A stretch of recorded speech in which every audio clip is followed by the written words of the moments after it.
শেখ হাসিনা দেশ থেকে পালানোর পর এখন পর্যন্ত দেশের সবচেয়ে আলোচিত ইস্যু সমন্বয়ক।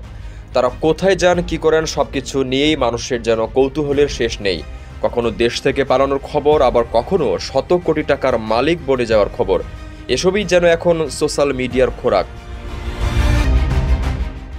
সম্প্রতি ৩২ কোটি টাকা ইস্যুতে গ্রেপ্তার সমন্বয়ক রাফি, দেশ ছেড়ে পালালো সার্জিস আলম শীর্ষক একটি বৈঠকে সামাজিক যোগাযোগ মাধ্যমে প্রচার করা হয়েছে। অর্থাৎ দাবি করা হয়েছে আর্থিক কেলেঙ্কারির দায়ে বৈষম্য বিরোধী ছাত্র আন্দোলনের সহ সমন্বয়ক খান তালাত মাহমুদ রাফি গ্রেপ্তার হয়েছেন এবং জুলাই শহীদ স্মৃতি ফাউন্ডেশনের সাধারণ সম্পাদক ও জাতীয় নাগরিক কমিটির কেন্দ্রীয় মুখ্য সাংগঠনিক সার্জিস আলম দেশ ছেড়ে পালিয়েছেন।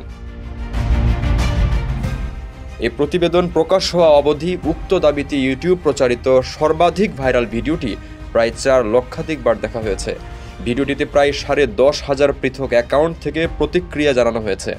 ভিডিওটিতে ১৫০০-এরও অধিক বার মন্তব্য করা হয়েছে।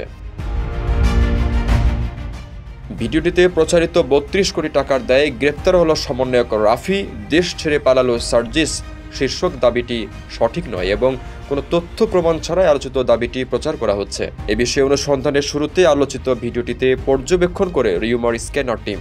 পর্যবেক্ষণে দেখা যায়, প্রকাশিত এই ভিডিওটিতে রাফির গ্রেপ্তার কিংবা সার্জিসের দেশ ছেড়ে পালানোর বিষয়ে কোনো তথ্য নেই এবং ভিডিওটিতে অন্তর্বর্তীকালীন সরকারের সমালোচনা করে একজন রিকশা চালকের সাক্ষাৎকার রয়েছে।